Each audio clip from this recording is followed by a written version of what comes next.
Ready? Good morning, everyone. We have a special session that we're going to begin today here at 11:30, and it will extend. We'll recess after this afternoon's meetings, and it'll resume tomorrow and complete the special session. And it's for the purpose of the budget hearings. And I have with us today Vice Chair of the Commissioners, Barb Lewis, and to my left is Commissioner Jeff Benton, and of course our Administrator Tracy Davies, and our Deputy Administrators Don Houston and Eric Kostedler. And our clerks are both with us today as well, Brandy and Jennifer. Excuse me, Brandy's not here. I didn't really pay attention. I apologize. With that, we're going to turn it over to Justin Navi and let you take it from there, and we're going to talk about the first steps in the budget process. Thanks, Commissioners.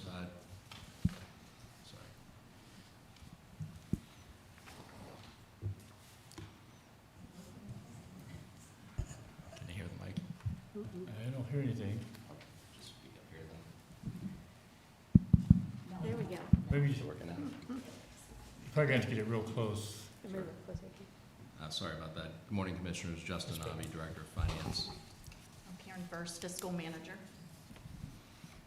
Commissioners, thanks for having us here this morning. Again, this is a presentation that is a summary of the recommended budget for the general fund for the 2025 fiscal year.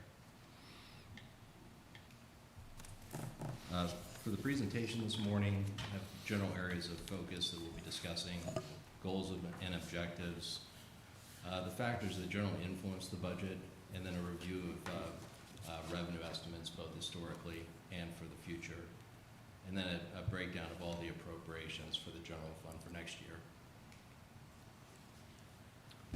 So just as a summary of the goals within the general fund, the budget has to be balanced. Right now, unfortunately, we have about a $17 million imbalance that we're working to address. I have my notes this morning. We whittled that down to about $3.5 million. So when the budget is introduced, it'll be fully balanced. Also for the cash reserve, we have to have a balance equaling 25% of revenues from the prior year, and we have to have a $5 million budget stabilization. Going into debt ratings, we do have to maintain the AAA, or we strive to maintain the AAA rating. You'll have to forgive me, I don't know why I'm nervous. I apologize. And then we do have to provide a 5-year financial forecast for the general fund. I apologize, I don't know why I'm nervous this morning, I apologize. Going into factors that impact the budget in terms of revenue, obviously sales tax is the largest revenue source for the general fund, and disposable income impacts the collection of sales taxes for the county. Also residential, industrial, and retail growth have a positive impact on sales tax collections. And then as we saw for the current year, increases in real estate valuations impact the amount of taxes that we collect. And then lastly, the determination of the Fed funds rate has an impact on the amount of interest revenue that is collected through the Treasurer's Office through the investment portfolio. Going into factors that impact appropriations or expenditures, one are just general inflationary costs on operating or capital improvements for the county, coupled with health insurance increases. Fortunately, with the plan redesign changes and other factors for health insurance, that increase for 2025 was reduced down to about 2% for next year, which is very uncommon, but it's a good impact for the county's finances. Another area that impacts expenditures, obviously service level demands. Generally what happens there, it requires either essentially new position requests through county agencies. And then lastly, obviously, population growth impacts infrastructure for the county, whether it be for the regional sewer district or roadway improvements through the engineer's office. This slide just has a general overview of revenue collections for the general fund. As I mentioned earlier, sales tax is our largest revenue source, roughly 61%. And that percentage generally holds true throughout multiple fiscal years.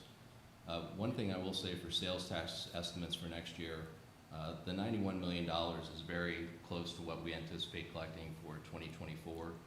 We've generally seen around a 3% increase in collections year over year, but that amount is softening essentially. The second largest area of collections for next year is charges for services. Those can be anything from fees for inspections through the building safety department, even to conveyance fees with transfers through the auditor's office. And then third area is property tax collections, and that's through the inside millage that's been established through the county. With this estimate of $15.5 million for next year, that amount does reflect the reduction that was adopted again for the third year recently. With those savings over a 3-year term, that's about $18 million in property tax relief for homeowners and businesses in the county. And then lastly, for interest income, the estimate is about $12.5 million for 2025. Just wrapping up the financial forecast for the month of October, we're projecting about $18 million in interest income in the general fund for 2024, and the reduction primarily is because of the anticipated reductions to the Fed funds rate in 2025.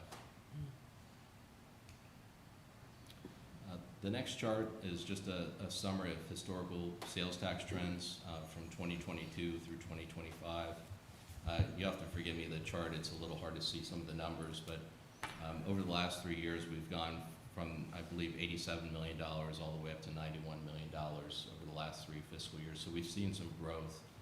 The dip in the chart for 2024 is because the report is reporting out on actuals through the end of October.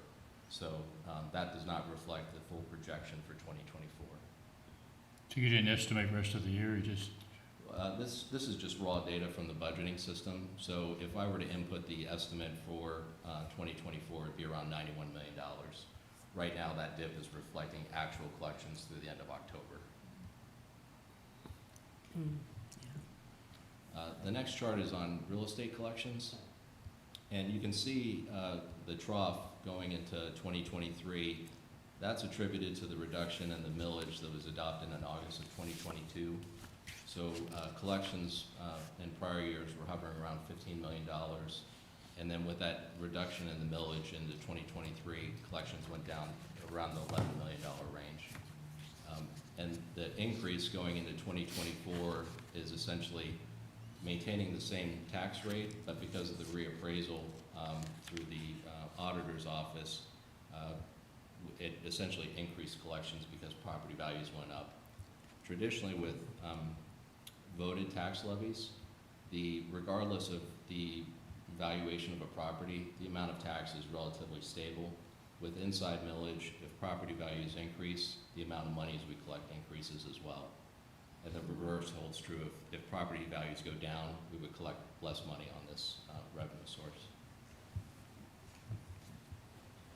The next slide kind of gives a summary of expenditures by general budget category. For next year, the 2 largest expenditure sources are essentially payroll related. The first being with wages, and then fringe benefits for health insurance, and then pension costs. Capital has increased as well going into next year, upwards of 15% of the budget, and primarily that is for the road and bridge improvements through the engineer's office. And then lastly, for transfers, we have about $17.9 million in transfers.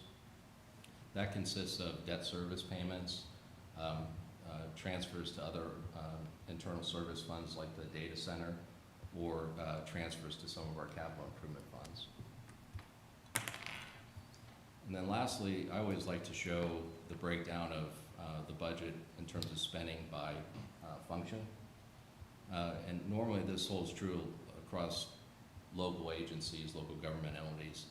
The majority of the budgets that I've worked on in terms of the general fund are generally obligated or allocated towards roadway improvements and public safety. So for road and bridge appropriations, we have about 21% of the budget. And then for public safety, including the sheriff's office and EMS, that's another 38%. So that's pretty normal, upwards of, in excess of 50% of the budget is allocated to those two functions. And then one other item I like to focus on is transfers.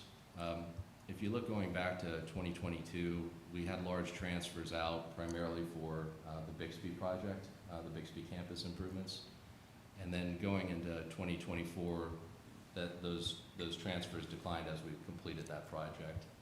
Going into 2024, we had an increase. Most recently this year, we were moving cash resources to help finance the social services building that's being planned for Bixby as well.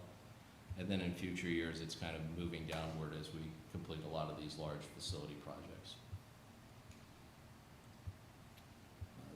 Another kind of interesting area to look at is new positions that have been requested by agencies for next year. We have one for the Board of Elections, Domestic Court, 2 for the Public Defender's Office, and then 6 for the Sheriff's Office. And then we've included a breakdown of the wage and fringe benefit costs for those positions as well. Is that all the requested increases, or just? This is just for the general fund, Commissioner. Okay, right. When we have the full budget book printed out for you next week, we'll have a recap of all the new positions for all funds. Okay. And then another area to kind of provide an overview on is for the Permanent Improvement Fund, a listing of improvement costs by facility. So the largest being next year is for the jail. A lot of that is for the design work for the renovation, and then things such as like a boiler and HVAC replacement projects. So that's a brief overview of the current state of the general fund. Again, it is out of balance in terms of expenditures exceeding revenues at this time, but we hope to have that resolved by Friday of this week, and then the full budget book will be printed out and distributed for. I think I heard you mention the numbers down to about 3 million? $3.5 million at this time. You mentioned the relationship between inside millage and property taxes. Mhm. Could you just clarify that a little bit? Yeah. Sure. So inside millage is generally allocated to certain governmental entities in the state, so cities, counties, school district have inside millage, Okay. and you'll have to forgive me, I'm not a school treasurer, but there's a certain amount that's allocated, that's available. With that amount, it's a non-voted tax on real Mhm. estate Okay. properties versus like a school levy that's voted by residents. Okay. With, again, inside millage, if a property value goes up or down, it does not impact the rate on the millage. Okay. So let's say, just throwing out, I see. let's say the inside millage rate is 5%. Mm-hmm. If a property value increases by 20% next year, you collect the same rate. Okay. Now, with a property tax levy for like a school operating proposal, let's say the rate is 5% again, Mm-hmm. and then the property value increases by 20%, the rate of the tax goes down by 20%. That way you're Okay. collecting the same amount of money. Oh, I see. So for Okay. a lot of these operating levies and bond levies, it's a set amount of revenue. So Mhm. as property values go up, the effective rate on a levy goes down. Okay. It's, Okay. it's a, That's right. it's Yeah. almost functions like a bond. Right. Like if the price on the bond goes up, the interest rate you get goes down. Right. So Right. it's Yeah. an inverse relationship. And it's a tough concept, and I know there's a It is. lot of questions, especially with cities that collect income tax.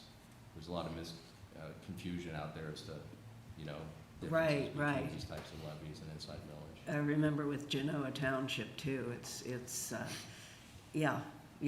trying to get my arms around when it will, the effect on the millage and the property Right. taxes, even though the levy goes up, but then, Right. okay. The real estate rollback we've done the last 3 years, is that in the budget or that's, It is. okay, I just, Yeah, so conceptually, just for next year alone, the estimated savings for property owners is about $6.7 million. So the budget estimate, it's like $15 million for real estate taxes. Had that millage rate not been reduced, it would have been in excess of $21 million for next year. Okay.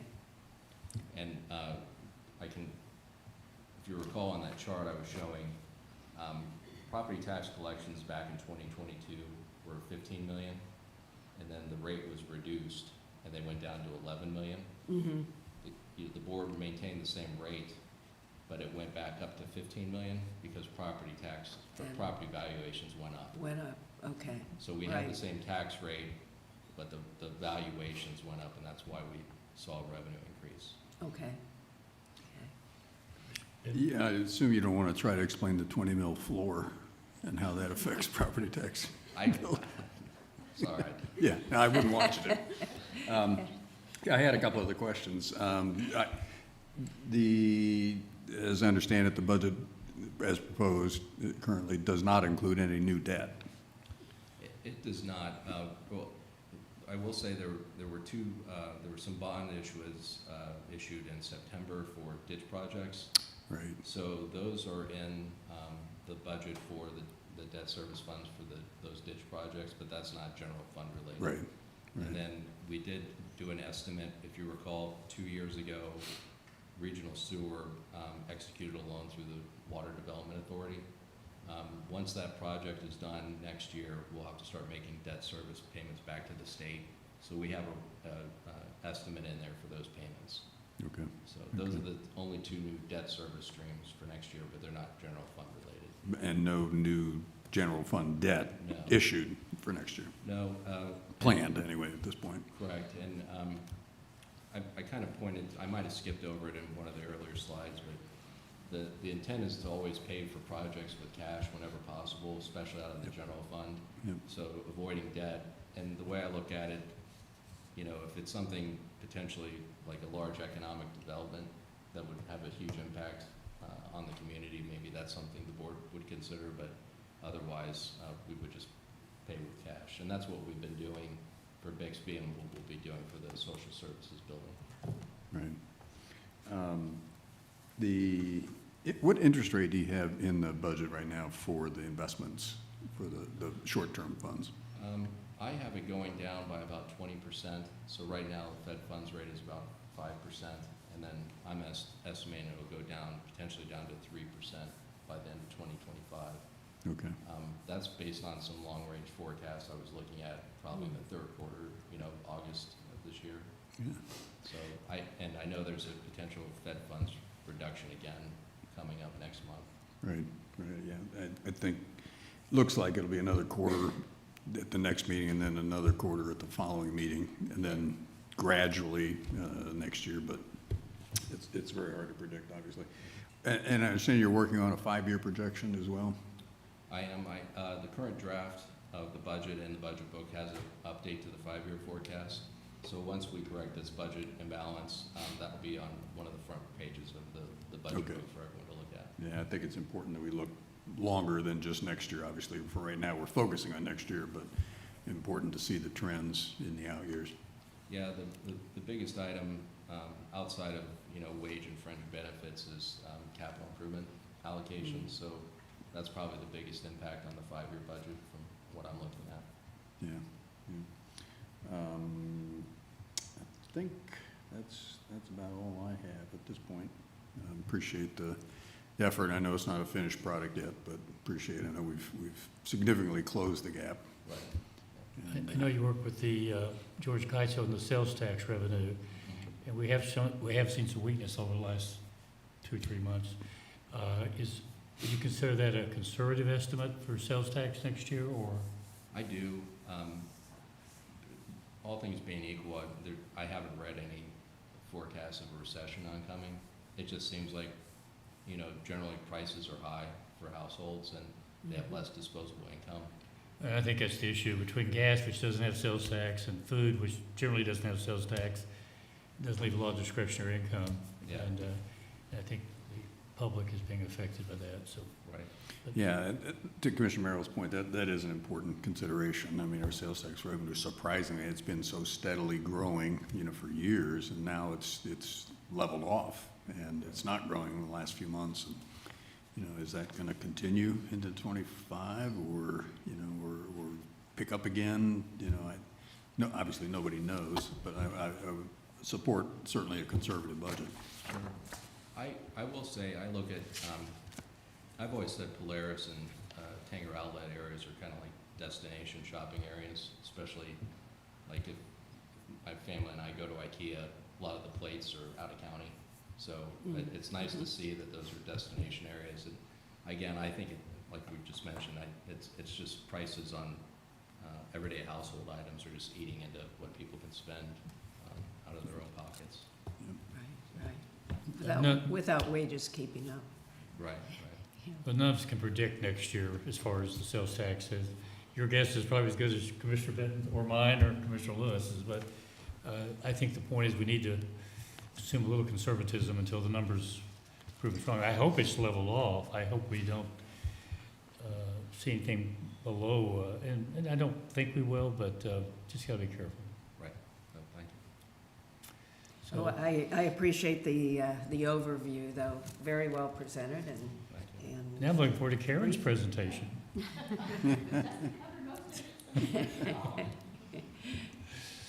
So you're very thorough as always, the two of you, Yes. and you make it easy to understand. Okay, thank you. Yes, thank you. Yeah, appreciate your efforts, appreciate the offices and departments that we work with to get us to a balanced budget. I know everybody isn't gonna be able to get everything they want, but, we'll get there as a county.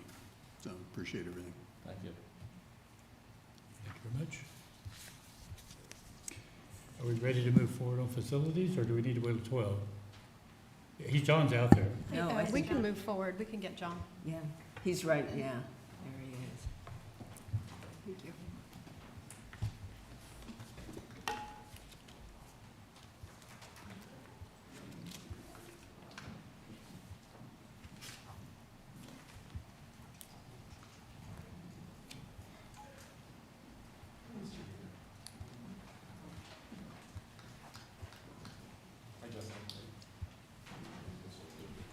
I'm not doing the PowerPoint. I'm sparing the PowerPoints today.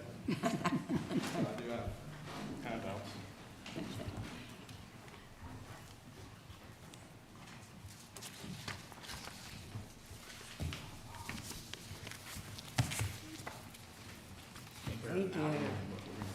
Thank you. All right, thank you. Good. Thanks, John.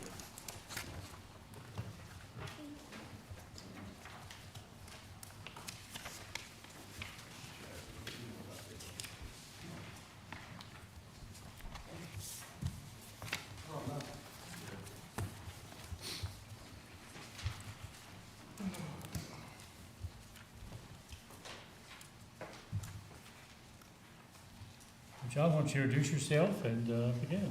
Sure, John Melvin, Director of Facilities.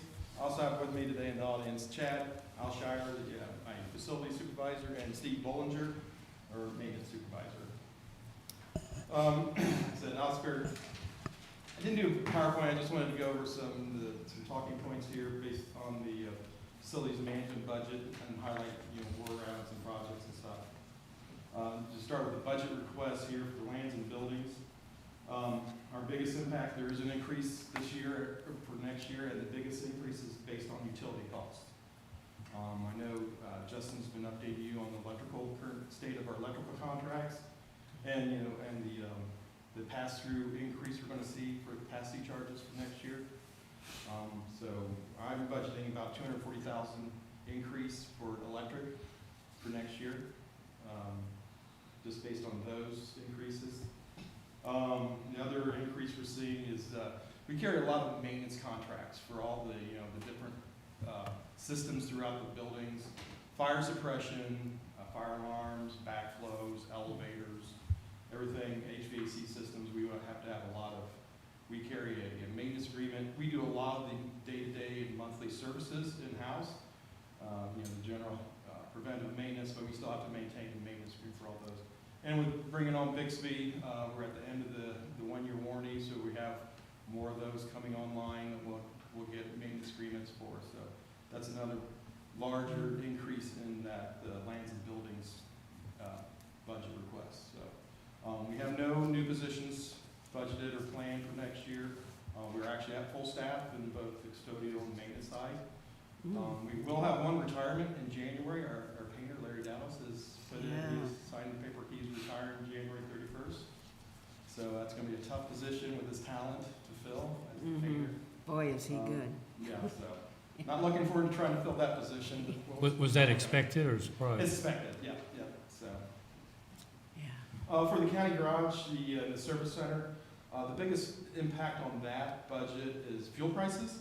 So I'm still budgeting pretty conservative. It's pretty much a flat line, maybe a little bit decrease actually from the '24 budget request. Basically still basing on the annual cost for gasoline, like $3 a gallon for the annual cost and $3.50 for diesel. It's still a really pretty conservative budget number, so we'll just see what gas prices do next year. So that'll be this impact. Jump in if you have any questions on those. I don't know if you have any other specific questions on our budget request for that area. Not to jump into our permanent improvement and our capital projects. So I just wanted to recap what we've kind of accomplished this year under the permanent improvement and the capital funds. We did extensive renovations to the Hickory Knoll for the Sheriff's Academy out there. Most of that, pretty much all of that was done in-house. A lot of painting, ceiling tile replacement. We replaced a couple of the HVAC units out there. Some locksmith stuff, that type of nature. So we did an office remodel for the prosecutor's office, trying to squeeze every ounce of office space up there that we can. We converted the mother's room. We built a mother's room on the second floor, so we converted the mother's room on the third floor to an office space, a little expansion, all in-house with our staff. You mentioned we repaired and repainted the back steps here for the historic courthouse. The big one going on, we're just wrapping up. We did the renovations to the 149 Wolf building to move DD in there. We're pretty much completing our work. ServPro is in there for DD doing cleaning this week. They're starting to tear down their furniture down there at their building in Orange Road. The plan is they'll spend the rest of this week tearing down their furniture, start moving some of it up, and then Monday they'll start setting up the furniture in the Wolf building. So that project is coming to a complete. We went through and just did a real refresh of the building. In anticipation of selling that building, we kind of deferred some of the maintenance. So we went through and repainted the building, replaced majority of the carpet. There was one area that wasn't too old. Our crew went in and replaced a lot of the ceiling tile, repaired some insulation, just cleaned up. We expanded one of the restrooms to make it more ADA accessible with additional room for a adult changing table in it. We took down some walls that had been put up really and opened it up more. So, and then we had Mike's Roofing, we replaced the roof, repaired the dormers, and we had the parking lot sealed and striped as well. So, and that project, they'll be moving in next week. We have several generators generators are actually in, and we're just trying to schedule with Sellers Electric to get them replaced. EMS stations 8 and 9. We added EMS station 1. We had a kind of an engine failure there. It's not out of service, but we had some metal shavings. We had some issues with, and it's a smaller, more residential type station generator at station 1. And the 911 generator is in. That's going to take a lot of coordination with Buckeye Power, Sellers Electric to do that switch over there. So wrap up those generators projects this year. And just some of the general maintenance we do every year. Parking lot repairs. We sealed and striped around the back of the historic courthouse and the lower parking lot here on Court Street. We did the parking lots for the courthouse and the Hayes building. And they are getting ready to do the parking lot out at the jail, the 844 jail. We did some concrete work. We did sidewalk repairs from the Carnegie building, the lower lot, some sidewalk repairs there. and in the behind the historic courthouse here, as well as out at the jail. We did the entrance to the jail and some of the stoops at the exits around the cell blocks. So we didn't do a whole lot of roofs this year. We did a seal coat on EMS Station 7. And the HVAC, we did a couple projects in-house. The 109 North Sandusky Street, we actually did not have any of the HVAC and mechanical units in the project, but given the life of they were pretty much at end of life, we went ahead and took care of those in-house and replaced the 3 furnaces in that building in conjunction with the project. And they are renovating or replacing and kind of renovating the EMS Station 7, combining, it was kind of split up. In-house, we brought it down to 1 unit, and we're finishing up that project.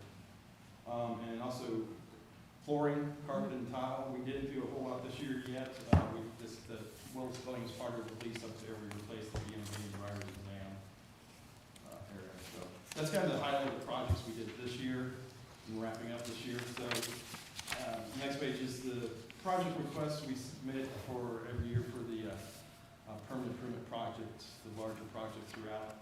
And I kind of working on trying to reinvent this. This is Randy style of submitting the budget request and trying to forecast out a 5-year. But as kind of highlighted in the this year's projects, I want to break it more down like by areas, because every year we do roofs, we do parking lot seals, we have HVAC units that are end of life. Those are the major areas that, and kind of break it down more and give it better projections and kind of break it down in that manner, and not just a list of the projects. And while we try to present them in priority, obviously every year we don't get through this whole list, and the list changes. Even from when it was submitted in August, rooftop 1 at the jail has become more critical, and rooftop 6, so those kind of jump up in the list. So any questions on that list? Not really a question. I saw where we have, title has changed on the Homeport location, the county engineer, is that correct? Channing Street is officially no longer ours. And I assume we've let Corsa know that that's no longer, okay. Just reassuring myself that we've done that. Okay, Yes, thank you. fortunately, yes, it's one less location. So, yep. And just kind of give it an update on the bigger construction projects. So obviously, probably the larger one, the Social Services Administration Building. We're real close to finalizing the architect agreement with MSA. Kind of back and forth a little bit on that. So the last thing we did increase the scope to include the Veteran Services offices in that project. So real close to finalizing that proposal. The MSA should have that before you within the next couple of weeks. Even. Okay. So, the construction manager at risk. Again, we shortlisted the 3. Elford, Gilbane, and Roselli. We have interviews next week. Their pricing proposal is due Friday to Pizzuti. Pizzuti's going to collect those and tabulate them ahead of our interviews, so the people conducting the interviews don't know what that pricing proposal is. So we'll have interviews next Wednesday, and then we'll have the best value ranking coming out before you within the next week or 2. What sort of time frame do you think on the social services campus building? The current schedule we're working on, working with MSA, they hope to have the design pretty much complete August of next year. So we'll be bidding out August, September. We say bidding, the construction manager risk will be basically doing the GMP to get the bidding. So the GMP, the guaranteed maximum price approval in October, with the construction to start next October. And they're looking at almost a 2-year construction. So they're looking at construction completing July of 27 and wrapping up this, the services in September of 27. It's roughly 3 years from. Yeah, so it's about a 3-year project, which is where we're at. So, on side note of that, kind of future other projects, probably once we break ground on the social services, we'll start looking for an architect to look at the Hayes building, any renovations, once JFS moves out there, and make accommodations for the offices in conjunction with we did the space study with DLZ. We'll finalize that once we get these things going, and then we'll bridge on that. So probably, once we actually break ground out there, we'll start the process of hiring an architect and start that process so that it's ready to move construction once JFS moves out. The Willis Building, the remodel with the big lots for the Board of Elections. We have this revised, updated schematic design from MA. We'll be meeting with the commissioners, kind of to review in more detail what the updates have been.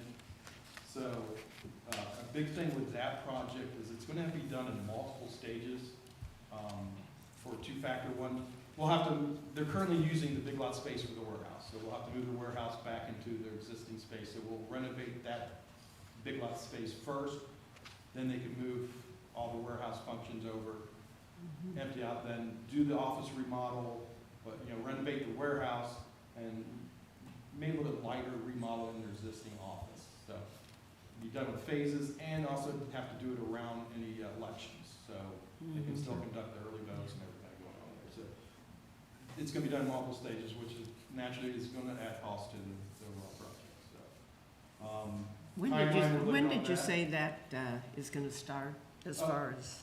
Timeline on that project, hopefully have design, we get schematic, and we'll get everything moving forward.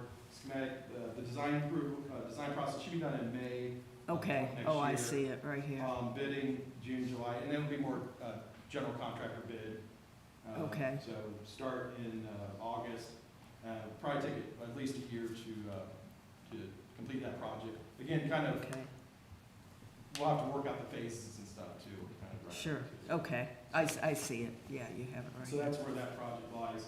We currently are trying to finalize the contract with DLZ for the 911 and Carnegie Building remodel, trying to maximize what we can for 911 and also any remodel associated once we move public defenders out and to move offices up there.